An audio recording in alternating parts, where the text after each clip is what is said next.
Let's bring in to discuss this Bruce Friedrich, the co-founder and executive director of the Good Food Institute. Bruce, thanks for being here.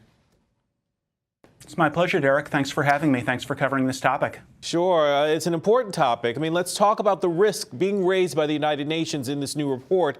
It says the world's food supply is shrinking. Yeah, no, that's exactly right. We are going to have to feed roughly 10 billion people by 2050.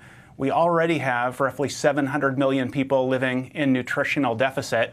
And what this 500-page report indicates is that lack of biodiversity in the food supply is actually bringing us in the wrong direction. We're getting more food insecure rather than more food secure. It's a big, big problem. Yeah, and some of the statistics, though, cited in the report, I mean, we've got a few here. 60% of mammals, bird, fish, and reptile populations around the world facing extinction. More than 40% of insect species could become extinct in the next few days. And more than 25% of local livestock breeds are at risk of extinction. Decades we're talking about. So the United Nations says if these numbers hold true, we could be talking a famine. Yeah, no, that's absolutely right. And one of the things that's disappointing about this report, I mean, it is supposed to basically be sort of raising the alarm, but it's pretty short on solutions. And one of the solutions that the UN did flag a couple of years ago in a 400-page report is just the growing global dependence on meat. It takes 9 calories into a chicken, which is the most efficient animal. It takes 9 calories into a chicken to get 1 calorie back out. What that leads to is the problems identified in this report. It leads to planting the same crop over and over and over because you have to grow the feed crops. It leads to 9 times as much land required, 9 times as many pesticides and herbicides, 9 times as much water.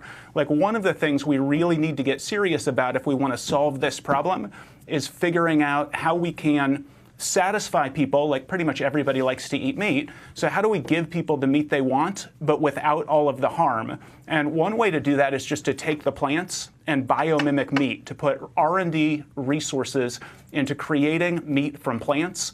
Another solution is to grow meat directly from cells. So it's far more efficient, far less climate change, requires far less land, and will allow us to address the problems in this report. Much greater biodiversity. So that's one of the solutions that we would suggest at the Good Food Institute. And you'd think with the technology we have, we should be able to get there. The decline in insects, though, especially troubling. A lot of people consider, insects pests, but like bumblebees, for instance, we all know they actually serve a purpose. Yeah, I mean, scientists, the situation with the decrease in pollinators is extraordinarily alarming. The scientists who study this issue, basically point to bees as being an essential part of the web of life. And it's tough to know exactly what happens when biodiversity goes away, when we lose species diversity. But we know that the outcomes are not very good. And this report is the beginning of a clarion call on that, talking about how 20% of tilled land is moving to the point of just being not arable, not viable for planting crops at all. So we need to get very serious about solutions to these problems and not just sort of calling out the problems. Right. I mean, is there anything we can do, though, as individuals? I mean, we talk about, the technology that can help here, but one-on-one, what can we do to kind of at least slow down this decline? Well, I mean, one thing we can do, and this is something that the Intergovernmental Panel on Climate Change has recommended, and that is to do things like Meatless Mondays to decrease the amount of meat that we are consuming as individuals. But honestly, that's a step in the right direction. But we really need sort of Manhattan Project level resource allocation to this.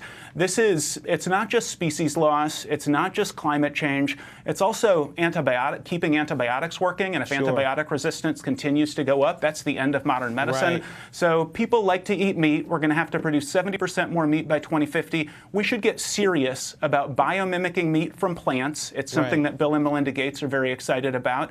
And we should get serious about growing meat directly from cells, because that's how we solve this problem. Bruce Friedrich, thank you, co-founder and executive director of the Good Food Institute.